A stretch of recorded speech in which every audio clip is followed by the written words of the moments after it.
Սիրելի հայրենակիցներ, գործընկերներ, հերթական անգամ աղետի եւ վերածննդի երկընտրանքի շրջափուլի մեջ ենք արդեն առնվազն 5 տարի։ Եվ ինչպես մեր պատմության համանման դրվագներում գիտակցում ենք դեպի ոգին դառնալու եւ ոգու մղումով գործելու հրամայականը։ Եթե կյանքի ծնիչ եւ մղիչ ուժը ոգին է, ապա նրա իմաստը առաքելությունն է։ Ուստի ոգու զորությունը պետք է ծառայի առաքելությանը։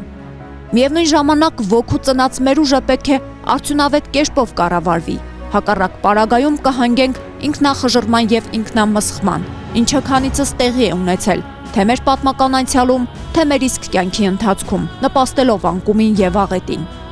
Իսկ առաքելությունը վերացական ու անհասկանալի կլինի եւ կյանքը կորստաբեր, եթե չկա իմաստուն ռազմավարություն եւ ճկուն արդյունավետ մարտավարություն, ինչն անհնար է առանց որակավոր կարող կազմակերպվածության։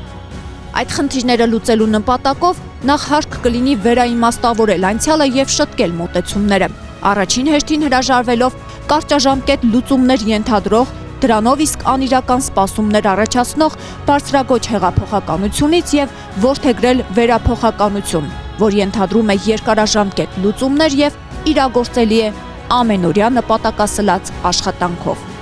Իգործ Վարուժան Ավետիսյան, Նուբարաշեն քրեակատարողական հիմնարկ։